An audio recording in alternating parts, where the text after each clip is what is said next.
네, 오늘 산상본 11번째 시간입니다.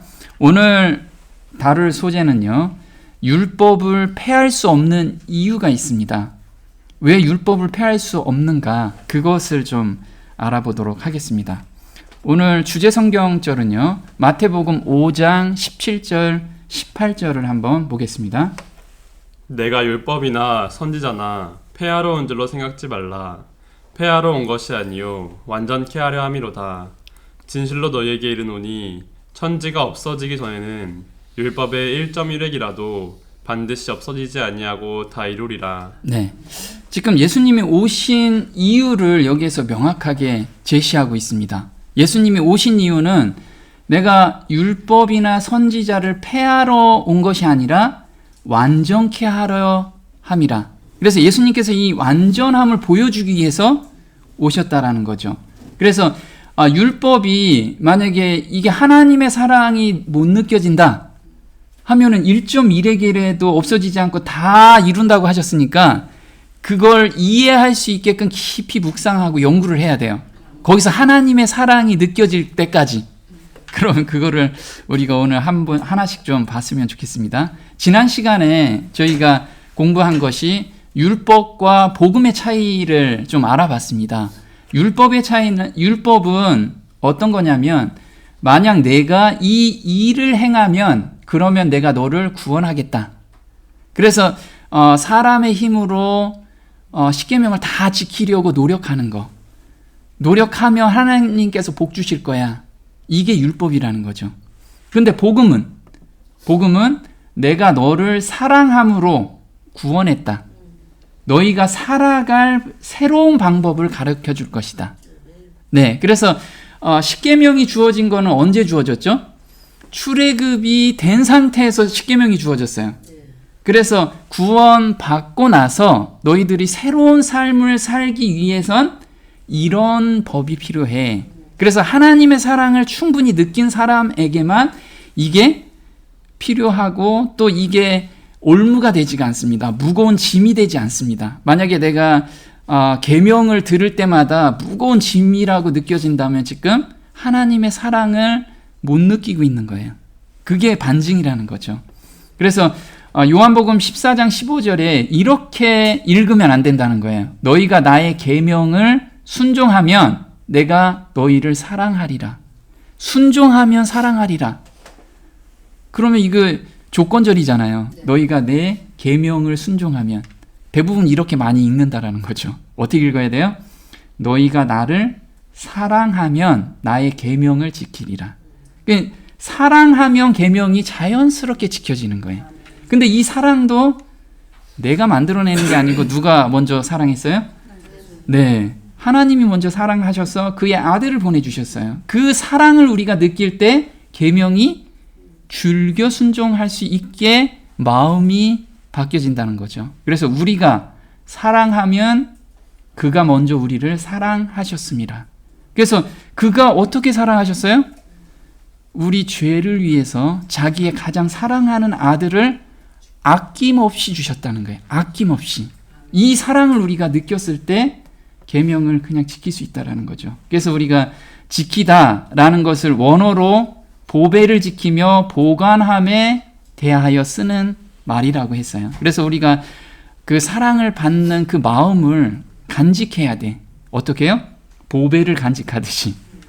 그래서 십계명이 주어진 출애굽기 20장에는 내 계명을 반드시 지켜라 이렇게 먼저 써 있는 게 아니고 20장 6절에 나를 사랑하고 내 계명을 지키는 자에게는 천대까지 은혜를 베푸느니라. 그래서 나를 사랑하고가 먼저 계시가 됐다는 거죠. 그래서 율법을 폐할 수 없는 이유는 무엇이냐? 한번 보겠습니다. 법은 제정한 사람의 마음이 들어가 있다. 따라서 율법을 폐한다는 것은 그 법을 제정한 사람을 폐하는 것과 같기 때문이다. 하나님께서 완전하시기 때문에 율법도 완전하다. 네, 자, 법을 제정한 사람의 마음이 들어가 있는 것이 율법이라는 거예요. 그래서 우리가 지금 이슬람 단체들을 한번 보면 어때요? 그 법을 제정한 사람들이 되게 무섭잖아요. 이해는 이해해가지고 막 죽이고, 그 사람들의 마음이 거기에 들어가 있는 거예요. 그러면 율법을 보면 하나님의 마음을 우리가 볼 수가 있는데 율법을 보면서 하나님 정말 까다로운 분이네 이렇게 느낀 적도 많다라는 거예요. 우리가 하나님의 사랑을 못 느꼈을 때는. 그러면 우리가 잘못 지금 이해를 하고 있는 거죠. 그래서 하나님의 품성이 율법하고 일치하다는 거예요. 일치. 그래서 내가 율법을 안 지킬래요. 또는 율법이 폐해졌습니다 하면은 하나님이 폐해진 거하고 똑같은 이야기라는 거예요. 그래서 시편 19편 7절에 이렇게 나오죠. 여호와의 율법을 완전하여 영혼을 소성케 하고 여호와의 증거는 확실하여 우둔한 자로 지혜롭게 하며 여호와의 교훈은 정직하여 마음을 기쁘게 하고 여호와의 계명은 순결하여 눈을 밝게 하도다. 네, 지금 시편 기자가 하나님의 율법을 딱 보니까 하나님의 품성까지 여기서 보인 거예요. 그래서 뭐라고 썼냐면 율법은 완전한데 내 영혼을 소생시켜 주는구나. 이 율법을 들여다보고 이걸 지키면. 그리고 여호와의 계명은 정말 순결하구나. 이걸 발견한 거예요. 순결함을 발견한 거예요. 순결함을. 우리도 계명을 보면서 이걸 우리가 발견해야 돼요. 이로 보건대 사도 바울 형제는 계명에 대해서 공부하고 그 다음에 깨닫고 나서는 이렇게 된 거예요. 이로 보건대 율법도 거룩하며 계명도 거룩하며 의로우며 선하도다. 이게 다 누구의 성품이에요? 하나님의 성품인 거예요. 이게 하나님의 성품. 이거를 누구한테서 보였냐면 예수님한테서 발견하게 된 거죠. 자, 성경에서 율법이 구체적으로 기록된 책이 있습니다. 어딜까요? 구체적으로 레위기. 우리 레위기 읽기 되게 힘들죠? 네, 진짜 레위기가 힘듭니다. 그런데 그 레위기를 깊이 연구하면 연구할수록 정말 하나님의 사랑을 거기서 느낄 수가 있어요. 그래서 우리는 하나님의 품성을 느끼려면 레위기를 깊이 연구해야 돼요. 레위기. 모든 책의 중심이 레위기입니다. 레위기. 그래서 레위기가 기록된 목적이 있습니다. 한번 볼게요. 레위기는 수직적으로는 제사를 통하여 하나님과의 생명의 교제를 나누는 방법에 대하여, 수평적으로는 타락한 세상 속에서 어떤 방법으로 하나님의 백성된 자로서의 거룩함을 지킬 것인가에 대하여 가르치고 있다. 거룩은 레위기의 대주제이자 오늘날 영적 대사장으로 살아가는 성도들의 삶의 영원한 모토이기도 하다. 네, 레위기에서는 두 가지 실행 방법에 대해서 알려주신 거예요. 첫 번째는 수직적으로는 하나님과 어떻게 교제할 수 있는지 그 방법을 알려줬고요. 수평적으로는 백성이 거룩하게 사는 방법에 대해서 알려주신 거예요. 그래서 우리가 거룩하게 살고 싶잖아요. 그럼 레위기를 읽어야 돼. 여기에서 실행 방법을 정확하게 제시해 줬기 때문에 그래요. 이게 자, 거룩하게 사는 방법을 알려주는 책이 바로 레위기다. 너희는 이스라엘 자손의 온 회중에게 고하여 이르라. 너희는 거룩하라. 나 여호와 너희 하나님이 거룩함이니라. 이렇게 얘기했어요. 이게 레위기 19장 2절이에요. 그래서 이 책을 누구한테 읽혀야 돼요? 온 회중에 이거를 매일 읽히고 이거를 마음에 간직하고 실행할 수 있게끔 레위기를 꼭 읽히게 한 거예요. 근데 이스라엘 백성들은 어려서부터 태어나면 가장 먼저 읽힌 책이 뭐예요? 레위기였습니다. 레위기. 창세기도 아니었고 레위기. 그만큼 중요한 책이 레위기예요. 한번 레위기 10장 10절 한번 볼게요. 너희가 거룩하고 속된 것을 분별하며 부정하고 정한 것을 분별하고 또 여호와가 모세로 명한 모든 규례를 이스라엘 자손에게 가르치리라. 네, 지금 레위기를 읽으면 우리가 거룩하고 속된 것을 분별할 수 있는 뭐가 생겨요? 눈이 생기고 판단력이 생기는 거예요. 그래서 우리가 삶을 살아갈 때 나는 거룩하게 살고 싶은데 이게 맞나? 라고 생각하면 어디로 돌아가면 돼요? 레위기를 공부해야 돼. 레위기를. 그래서 모세로 명한 모든 규례를 이스라엘 자손에게 가르치라. 이거를 꼭 가르치라고 얘기를 한 거예요. 자, 구약의 중심은 뭐라고요? 레위기라고 말씀을 드렸어요. 그러면 창세기는 레이기가 중심이니까 모든 구약은 레이기가 심장이었어요. 심장. 그래서 창세기는 레이기, 율법 언약을 어떤 분과 맺었는지를 기록한 책이에요. 그래서 하나님이 어떤 분이신가, 너희들하고 언약을 맺은 분이 어떤 분이신가를 보여주기 위해서 창세기가 쓰여졌어요.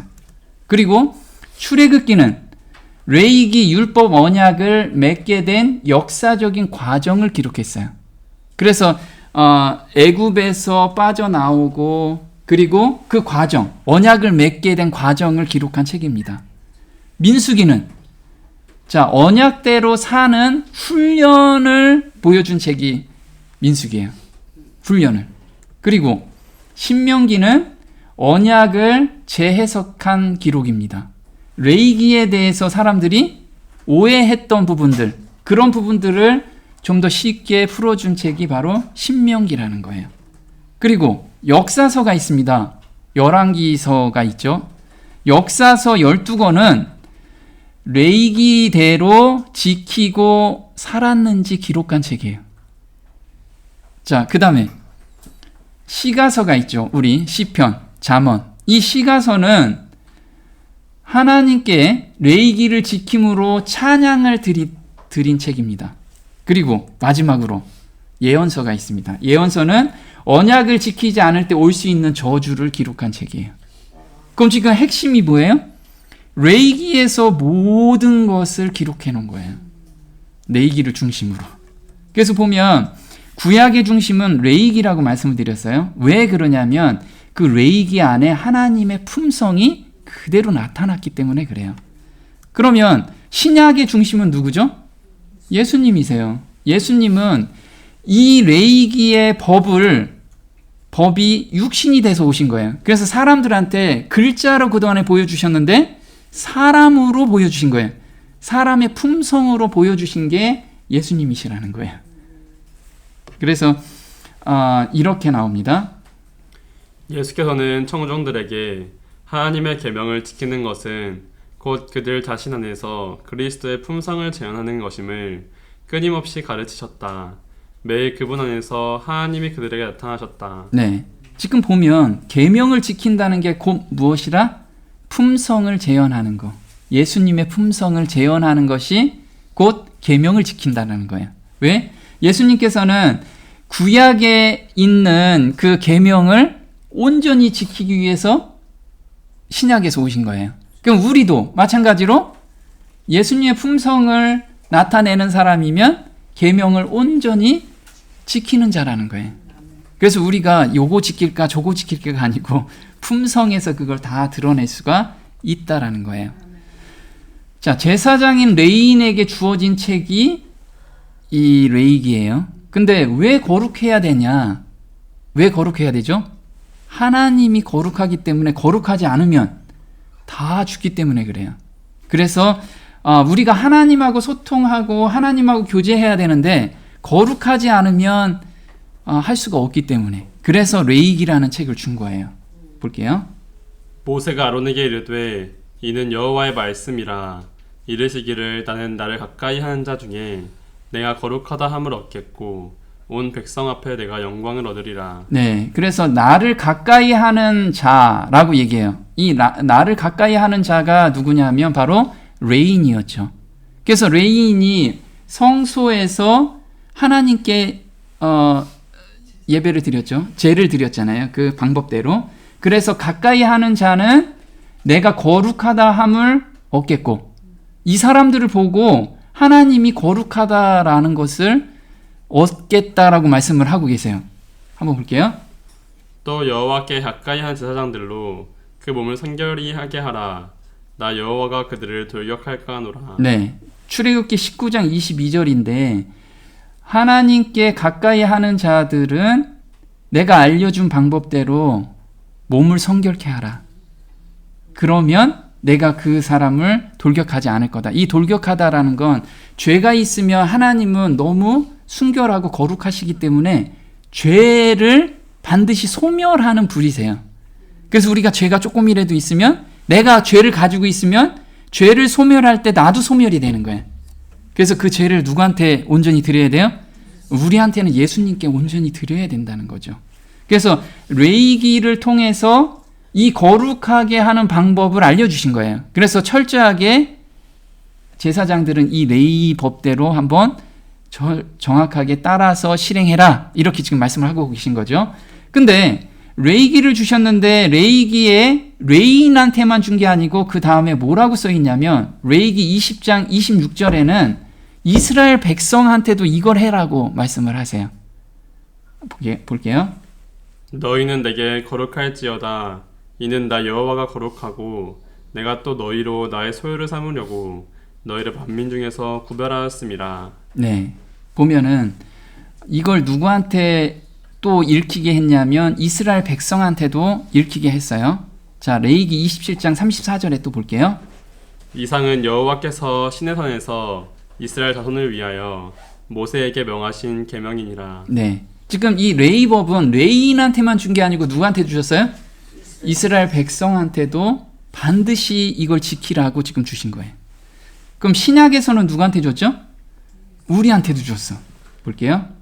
오직 너희는 택하신 족속이요 왕같은 제사장들이요 거룩한 나라요 그의 소유된 백성이니 이는 너희를 어두운 데서 불러내어 그의 기이한 빛에 들어가게 하신 자의 아름다운 덕을 선전하게 하려 하심이라. 네, 그래서 구원받은 사람들한테 이것도 지키라고 한 거예요. 왜 지키라고 하죠? 아름다운 덕을 선전하게 하기 위해서, 아름다운 덕을 선전하기 위해서 주셨대요. 그래서 그게 바로 내가 영광을 얻으리라 라는 뜻하고 같은 거예요. 그럼 우리가 거룩히 구별이 되면, 거룩한 삶을 살게 되면 내 주변에 있는 사람이 그걸 보고 하나님을 믿게 된다라는 거예요. 그래서 우리는 정말 거룩하게 사는 게 무엇인지 오늘 그걸 좀 알아야 되겠다라는 거죠. 레위 법대로 우리가 하나하나씩 일일이 지켜야 되는 건지 한번 그걸 보도록 할 겁니다. 하나님의 뜻은 무엇인지 사도 바울 형제가 이렇게 이야기합니다. 성령 안에서 너희 사랑을 우리에게 고한 자니라. 이로써 우리도 듣던 날부터 너희를 위하여 기도하기를 그치지 아니하고 구하노니 너희로 하여금 모든 신령한 지혜와 총명에 하나님의 뜻을 아는 것으로 채우게 하시고. 네, 지금 사도 바울 형제가 골로새서 1장에 무엇이라고 이야기하냐면요, 성령 안에서 너희 사랑을 우리에게 고한 자니라. 그래서 성령대로 사는 사람들한테 이 이야기를 한 거예요. 성령 안에서 사는 사람들한테 무엇을 권하고 싶냐면 하나님의 뜻을 아는 것으로 채우기를 원하세요. 우리 생각을 채우고 우리 마음을 채우기를 원하세요. 하나님의 뜻을 아는 게. 하나님의 뜻은 무엇일까요? 하나님의 뜻은 데살로니가전서 4장 3절에 이렇게 나와요. 하나님의 뜻은 이것이니 너희의 거룩함이라. 네, 하나님의 뜻은 무엇이라고요? 너희의 거룩함이래요. 이것을 알기를 원한다는 거예요. 그럼 막연하게 너희는 거룩하라 라고 얘기하시면 막연하잖아요. 그래서 그 행동 방법을 알려주시는 책이 레위기라는 거예요. 그걸 우리에 어떻게 적용할지 그걸 좀 배워야 되겠죠. 또 한번 볼게요. 오직 너희를 부르신 거룩한 자처럼 너희도 모든 행실에 거룩한 자가 되라. 기록하였을 때 내가 거룩하니 너희도 거룩할지어다 하셨느니라. 네, 하나님의 뜻은 거룩함이라고 말씀하셨는데 베드로전서 1장에는 이렇게 써 있어요. 모든 행실에 거룩한 자가 되라. 모든 행실에서 거룩한 자가 되래요. 모든 행실. 이 행실이 무엇인지 우리가 좀 보도록 할게요. 점점 무거워져. 무거워지면 안 돼요, 이게. 자, 우리가 거룩함이란 단어부터 한번 볼게요. 지금 태풍 가운데 배가 떠 있습니다. 배가. 이게 이 폭풍우가, 이 파도가 무엇이냐면 바로 세상 풍파예요. 세상 풍파. 우리를 넘어뜨리려고 하는 풍파들이 많죠.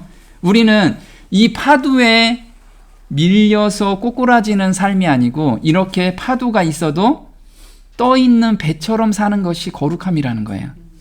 거룩함. 그래서 거룩하다는 게 구별되다라는 뜻입니다. 구별되다.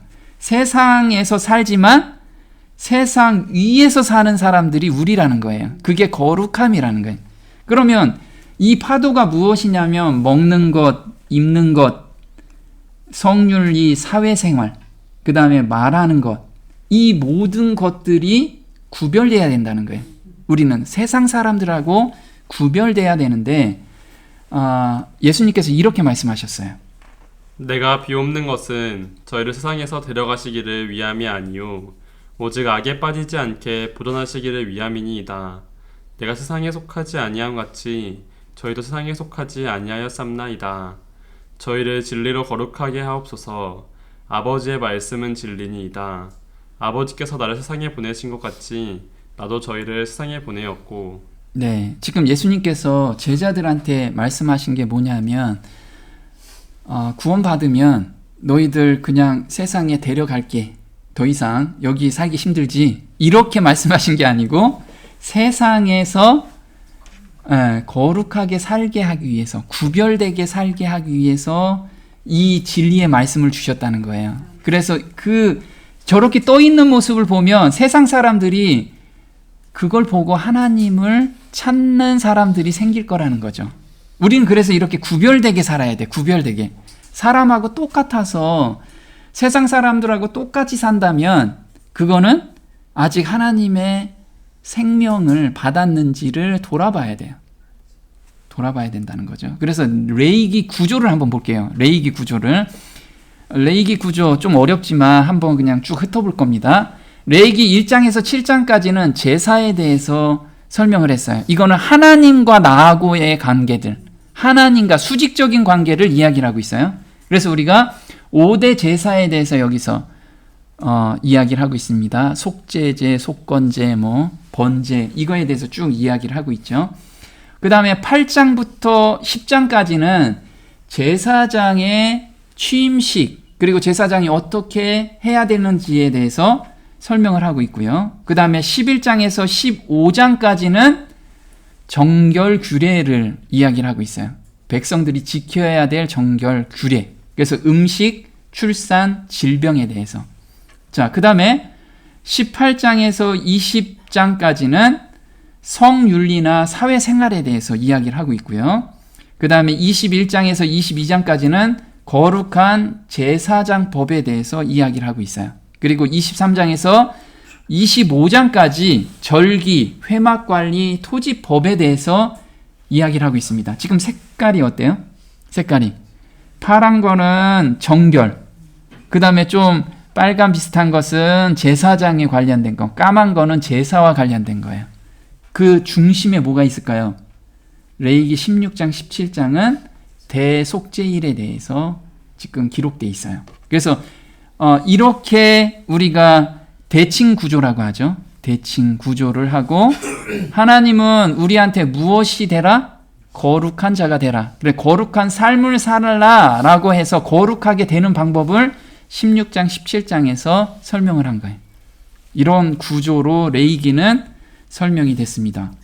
그러면 하나님께서 지금 왜 음식을 이렇게 먹어야 되고 또 출산은 이렇게 관리를 해야 되고 이거를 왜 우리한테 주셨는지, 그 주셨을 때 하나님의 마음은 어떤 건지 그걸 좀 우리가 봤으면 좋겠습니다. 자, 먹는 것을 구별하라고 하셨어요. 한번 볼게요. 이스라엘 자손에게 고하여 이르라. 육지 모든 짐승 중 너희의 먹을 만한 생물은 이러하니 짐승 중 무릇 굽이 갈라져 쪽발이 되고 새김질하는 것은 너희가 먹되. 네, 레위기는 우리가 레위기 11장은 흔히들 젓가락장이라고 해요. 11, 젓가락 있죠. 그래서 먹는 음식에 대한 규례를 준, 그래서 젓가락장입니다. 여기서 보면 너희의 먹을 만한 생물에 대해서 설명을 해줬어요. 생물에 대해서. 그 생물은 무엇인지 한번 볼게요. 나는 여호와 너희 하나님이라. 내가 거룩하니 너희도 몸을 구별하여 거룩하게 하고 땅에 기는 바 기어다니는 것으로 인하여 스스로 더럽히지 말라.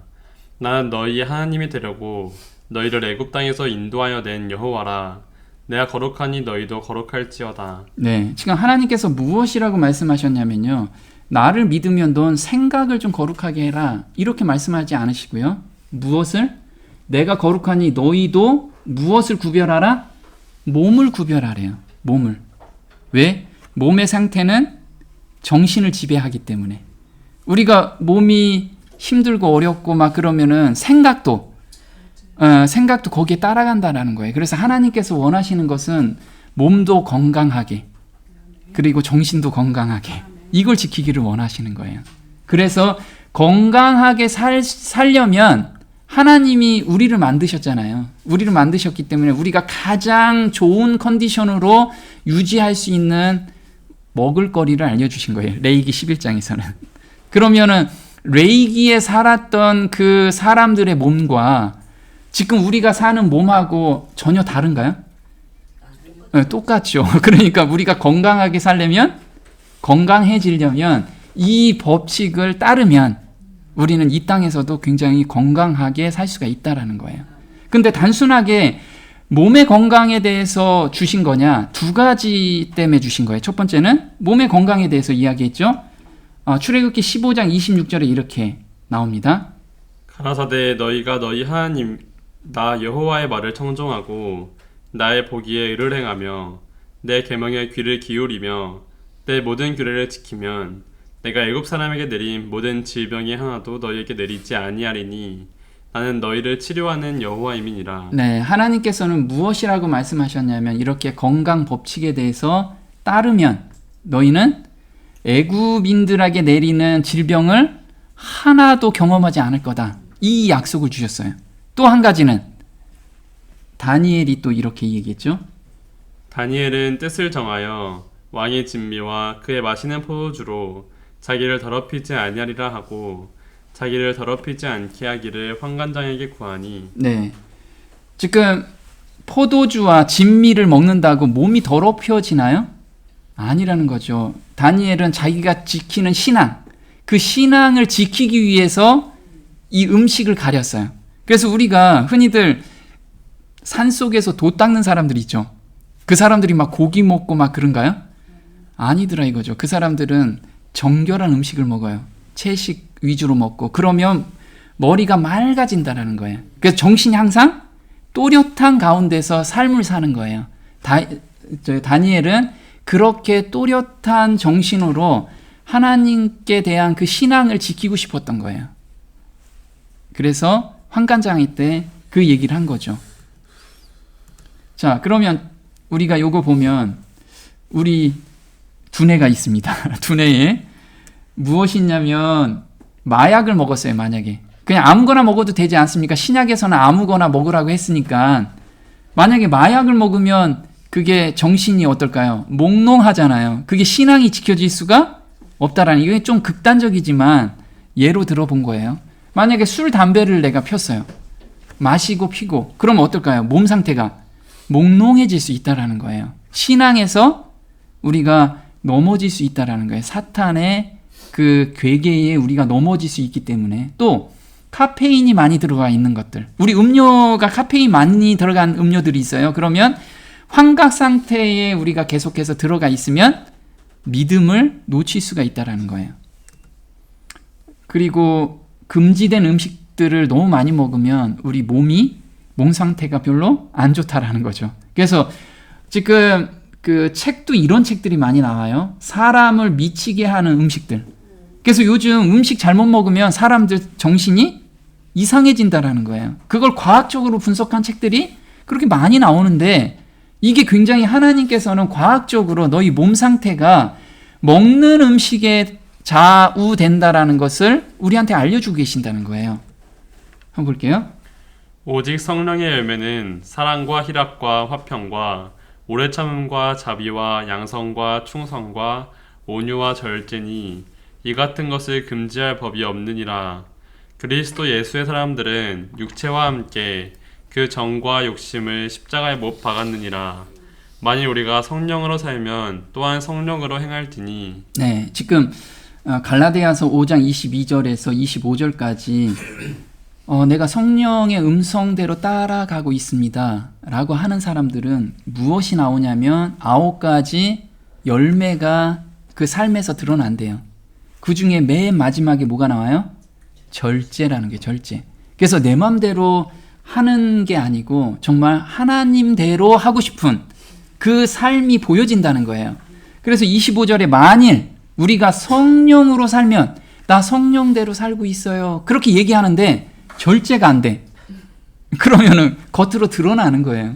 아, 성령대로 아직 살고 있지 못합니다. 라고. 말은 성령대로 살고 있는데 행동은 성령대로 살고 있지 않다라는 거예요. 그래서 우리가 성령으로 살면 또한 성령으로 뭐하라? 행할지니. 이렇게 나온 거예요. 그래서 사도 바울 형제가 그 성도들이 이야기를 한 거예요. 성령대로 사는 삶이 어떤 거예요? 물어보니까 이런 답을 주신 거예요. 이런 답.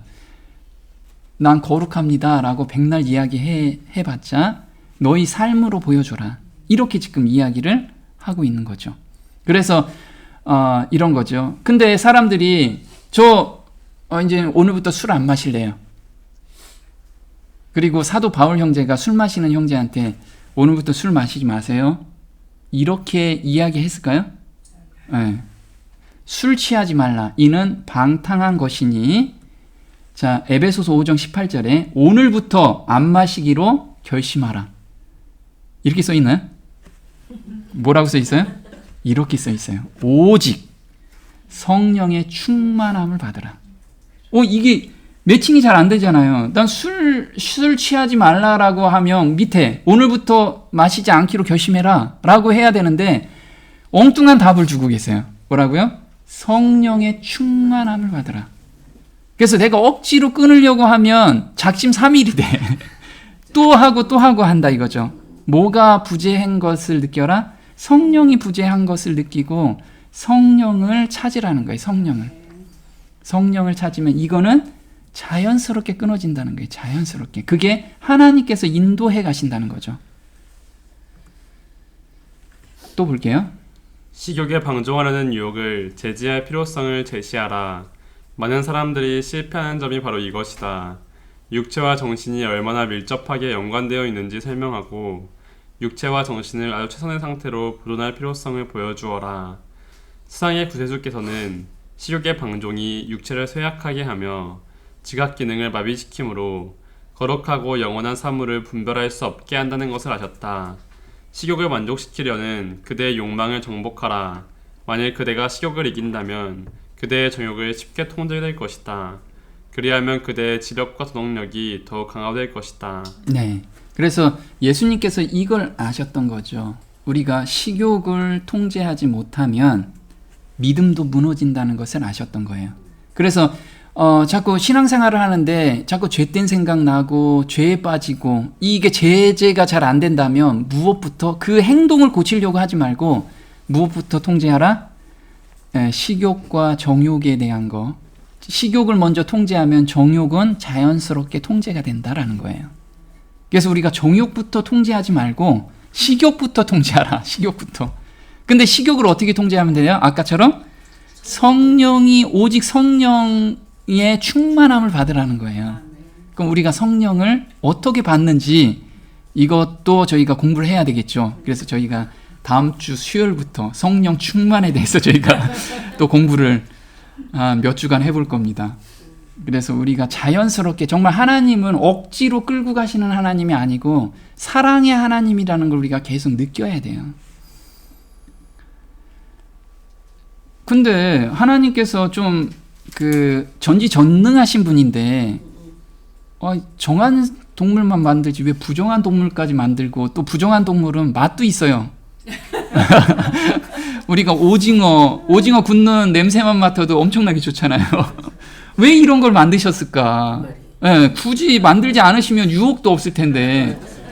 네, 그 만든 이유에 대해서 한번 하나님께 물어봤습니다. 한번 볼게요.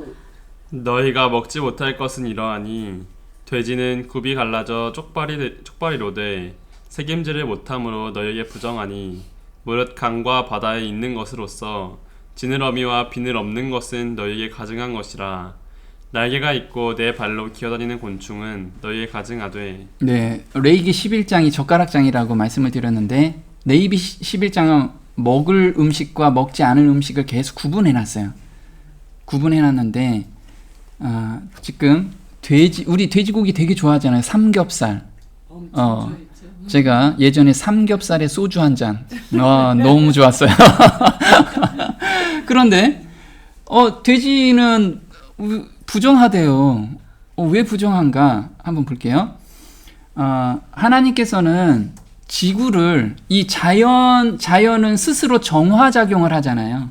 정화작용을 하는데, 지구를 깨끗하게 청소하는 청소부로 이런 거를 다 줬어요. 부정한 음식들은. 부정한 동물들은. 그래서 돼지는 지상의 청소부로 줬습니다. 그래서 돼지는 무엇이든지 다 먹잖아요. 그래서 이걸 깨끗이 청소하기 위해서 청소부로 줬어요. 그리고 오징어나 문어는 바다의 청소부로 줬습니다. 그래서 우리 오징어 같은 경우는 이 다리가 한번 딱 잡으면 어때요? 잘 안 놓쳐주죠. 그래서 바닷가에 시체들 있죠. 시체가 떠다니면 가장 먼저 와서 그 발판으로 시체의 피를 빨아먹는 게 바로 오징어와 문어예요. 이게 그래서 부패시키는 그런 역할을 한다는 거죠. 또 우리 갑각류 있죠. 조개라든가 가리비 같은 거. 근데 가리비 그 양식하는 데 가봤어요? 양식하는 데 가면 어떤 땐 폐타이어도 놓으면 그 폐타이어를 빨아서 먹으면서 얘가 자라요. 그런 거. 그 다음에 장어 있잖아요. 몸에 좋은 장어. 이 장어는 우리가 미꾸라지나 장어 같은 거는 진짜 농약을 뿌리면 농약을 다 흡수해요, 얘들이. 그리고 새우 놓고 음식을 찌개를 끓이면 어때요? 굉장히 시원하죠. 그래서 이걸 굉장히 맑게 해주는 작용을 해요. 얘가 다 흡수하는 거지. 맑게 작용하는 거. 물을 맑게 수질 정화를 해주는 작용입니다. 그래서 볼게요.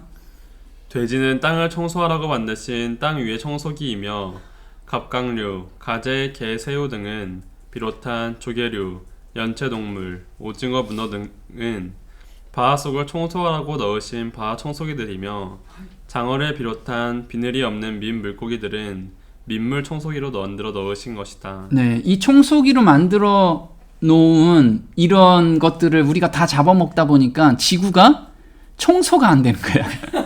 그러니까 뭐가 생겨요? 전염병이 그렇게 많이 생기는 거예요, 지금. 하나님께서는 자정작용으로 다 이걸 해놓으셨는데 인간이 다 잡아먹어서 인간한테 그게 돌아오는 거예요, 인간한테. 한번 볼게요. 예전에 한국 TV에서 다큐멘터리를 방영하는데 민물에 농약을 뿌리자마자 장어들이 몰려들어서 그 농약을 모두 먹어치우는 것을 보여주었다. 또 바하 속에 죽은 동물이 보이자마자 문어와 오징어들이 몰려들어서 다리에 붙어있는 빨대로 그 사체의 피를 빨아먹었다. 하나님께서 땅 위와 물 속과 하늘 위에 필요한 청소기들을 만들어서 놓았는데 인간들이 청소기들을 모두 먹어치우는 바람에 이 세상은 구제역을 비롯한 갖가지 전염병이 늘어나고 있으며 오염은 날이 갈수록 심해져 가고 있다. 네, 그래서 지금 자정작용이 없어지고 있어요. 인간 욕심 때문에. 이 하나님의 법을 지키지 않기 때문에 진짜 다들 너무 힘들게 사는 거죠. 근데 우리가 신약을 공부하면 이건 구약이니까 신약 때는 아무거나 먹어도 되지 않습니까? 우리가 이런 질문도 하죠. 근데 사도 바울 형제가 로마서 12장에 이렇게 이야기를 하고 있어요. 그러므로 형제들아 내가 하나님의 모든 자비하심으로 너희를 권하노니 너희 몸을 하나님이 기뻐하시는 거룩한 산 제사로 드리라. 이는 너희의 드릴 영적 예배니라. 너희는 이 세대를 본받지 말고 오직 마음을 새롭게 함으로 변화를 받아 하나님의 선하시고 기뻐하시고 온전하신 뜻이 무엇인지 분별하도록 하라. 네. 지금 너희라는 사람이 누구냐면 너희들이 성령을 받아서 성령대로 살고 있다라고 하면 하나님의 선하시고 기뻐하시고 온전하신 뜻이 무엇인지 분별하래요. 우리가 먹는 것, 입는 것, 그리고 삶을 살아가는데 하나님의 뜻은 거룩함인데 그건 구약이니까 저 마음대로 먹고 살래요.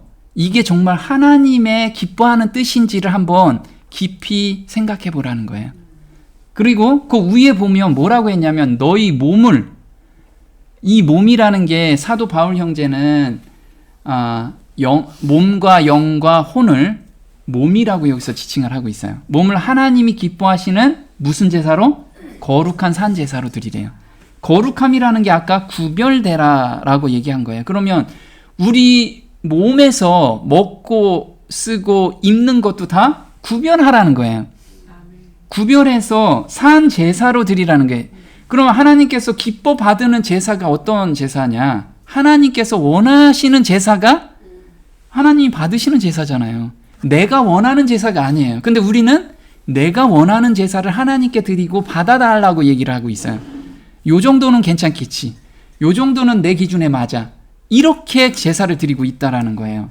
그래서 거룩한 산 제사라는 것은 레위기에서 아까 제사를 드릴 때 이렇게 드렸어요. 그 예물이 소의 번제이면 흠 없는 수컷으로 회막문에서 여호와 앞에 연락하시도록 드릴지니라. 네, 그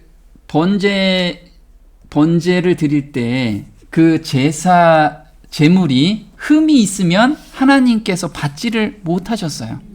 받지를 못하셨어요. 그러면 흠이 있는지 없는지를 제사장들이 어떻게 구분했냐면 이렇게 제물이 오면 등을 갈라서 심장이 튼튼한지 안 튼튼한지를 점검을 했답니다. 그래서 심장이 튼튼한 것만 드렸던 거예요. 그래서 한번 볼게요.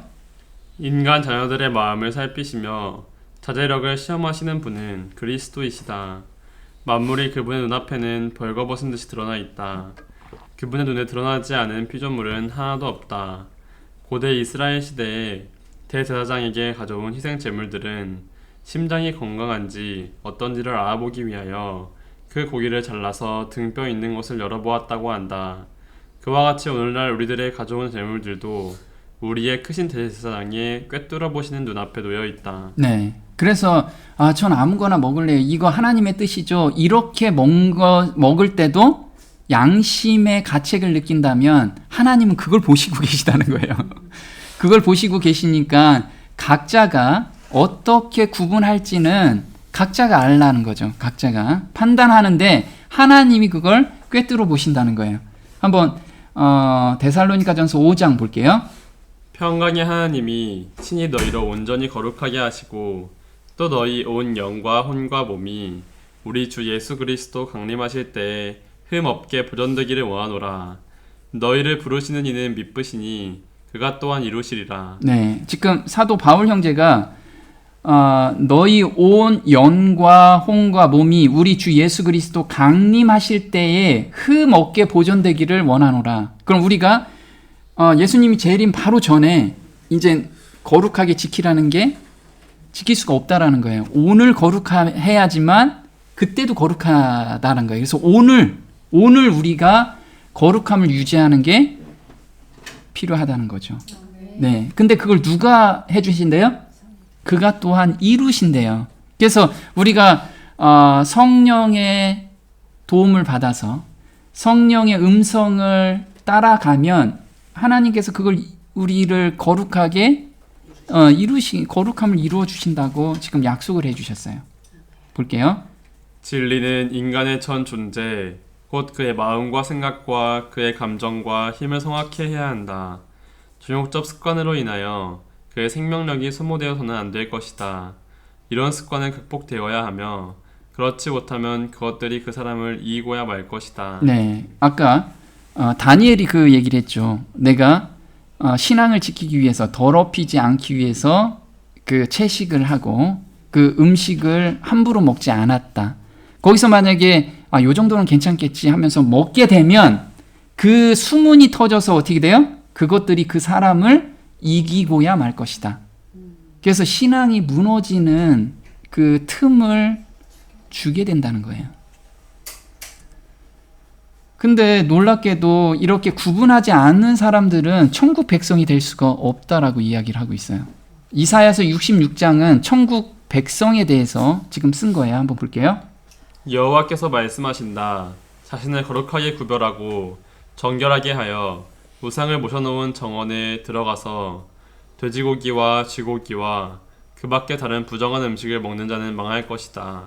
나는 그들의 생각과 소행을 알고 있다. 네.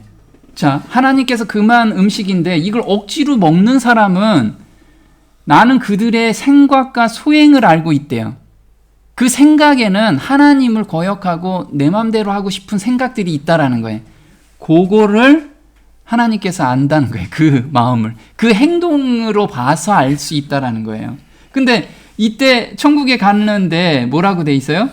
돼지고기와 쥐고기와 그 밖에 다른 부정한 음식을 먹는 자는 망할 것이다. 이렇게 돼 있어요. 자, 잠언 28장 7절에 이렇게 돼 있습니다. 율법을 지키는 자는 지혜로운 아들이요 탐식자를 사귀는 자는 아비를 욕되게 하는 자니라. 네, 보면 율법을 지키는 자는 지혜롭대요. 근데 탐식자를 사귀는 자는 아비를 욕되게 한대요. 그럼 이 탐식자가 뭐냐? 자, 골로새서 3장 5절에 탐심은 뭐다? 우상숭배라는 거예요. 탐심은 우상숭배. 근데 또 볼게요. 그러나 두려워하는 자들과 믿지 아니하는 자들과 흉악한 자들과 살인자들과 행음자들과 술객들과 우상 숭배자들과 모든 거짓말하는 자들은 불과 유황으로 타는 못에 참여하리니 이것이 둘째 사망이라. 네, 천국 백성이 될 수 없는 다 중에서 쭉 나열해 보면 우상 숭배자들도 들어가요. 우상 숭배는 진짜 우상 숭배하는 자도 되지만 탐식자도 우상 숭배 포함된다라는 거예요. 자, 그럼 우리가 율법을 잘못 해석하고 있는 율법을 하나씩 한번 들여다볼게요. 하나님께서 정말 그렇게 깐깐하신 분인지를 아니면 사랑이 충만하신 분인지를 한번 볼게요. 자기 아비나 어미를 치는 자는 반드시 죽일지니라. 눈은 눈으로, 이는 이로, 손은 손으로, 발은 발로, 데운 것은 데움으로, 상하게 한 것은 상함으로, 때린 것은 때림으로 갚을지니라. 네, 지금 하나님께서 이에는 이로, 눈에는 눈으로 이렇게 하라고 그래요.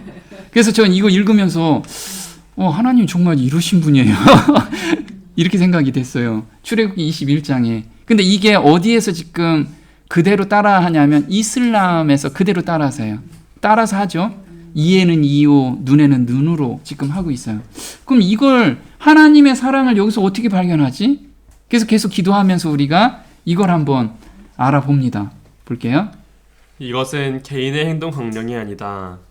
여기에는 두 가지 정신이 내포되어 있다.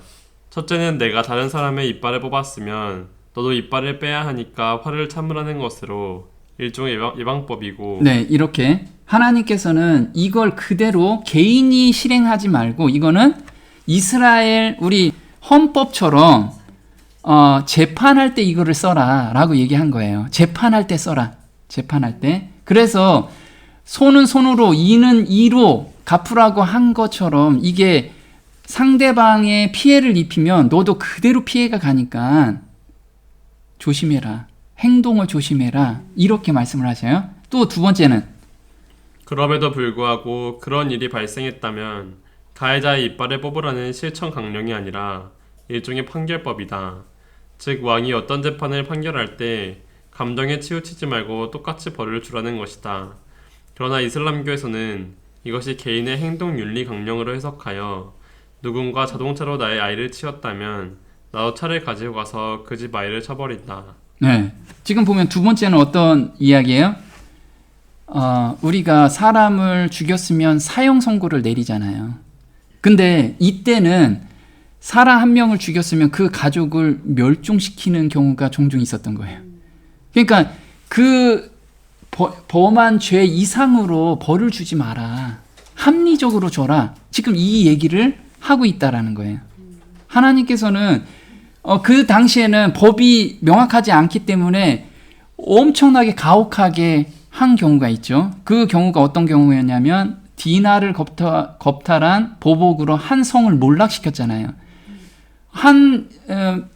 자기 누이를 겁탈했다고 그 성 전체 남자를 다 죽이고 과부를 만들고 애들한테는 완전히 아빠 없는 애들을 만들었잖아요.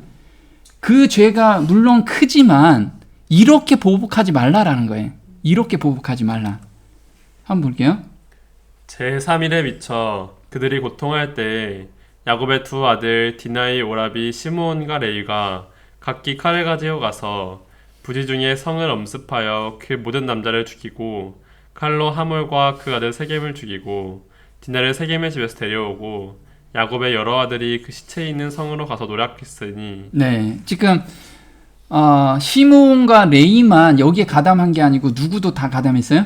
야곱의 여러 아들들도 다 가서 그 성을 다 노략했어요. 그러니까 이때는 이런 법이 명확하지 않기 때문에 자기 내키는 대로 막 저기 했다라는 거예요. 그렇게 하면 안 된다라고 지금 이야기를 하고 있죠. 자, 예수님께서 요것을 해석을 해줬어요.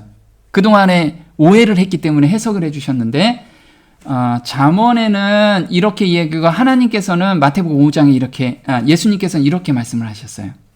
또 눈은 눈으로 이는 이로 갚으라 하였다는 것을 너희가 들었으나 난 너희에게 이르노니 악한 자를 대적지 말라. 누구든지 내 오른편 뺨을 치거든 왼편도 돌려대며 또 내 이웃을 사랑하고 내 원수를 미워하라 하였다는 것을 너희가 들었으나 나는 너희에게 이르노니 너희 원수를 사랑하며 너희를 핍박하는 자를 위하여 기도하라. 네, 아까 똑같은 법을 이야기하죠. 또 눈은 눈으로 이는 이로 갚으라 하였다는 것을 너희가 들었으나, 이게 아까 출애굽기에서 한 얘기를 들었으나 나는 너희에게 이르노니 악한 자를 대적지 말라. 누구든지 내 오른편 뺨을 치거든 왼편도 돌려대며. 하나님의 뜻은 이거라는 거예요. 너희들 오해하지 마라. 그래서 진짜 자기 애 눈탱이가 밤탱이 됐으면 그 집 가서 눈탱이가 밤탱이처럼 치지 말고 참아라. 참고 하나님께 영광을 돌리는 그런 일을 해라 라고 지금 이야기를 하고 있는 거예요. 근데 이게 안 되잖아요. 안 되기 때문에 성령을 찾으라 라고 지금 이야기를 하고 있는 겁니다. 그래서 지금 레위기에 구체적으로 쓰여 있는 법을 우리가 하나씩 좀 구체적으로 보고 거기에서 하나님의 사랑을 발견하는 그런 시간을 다음 시간에 갖기로 하겠습니다. 오늘 여기까지 하겠습니다.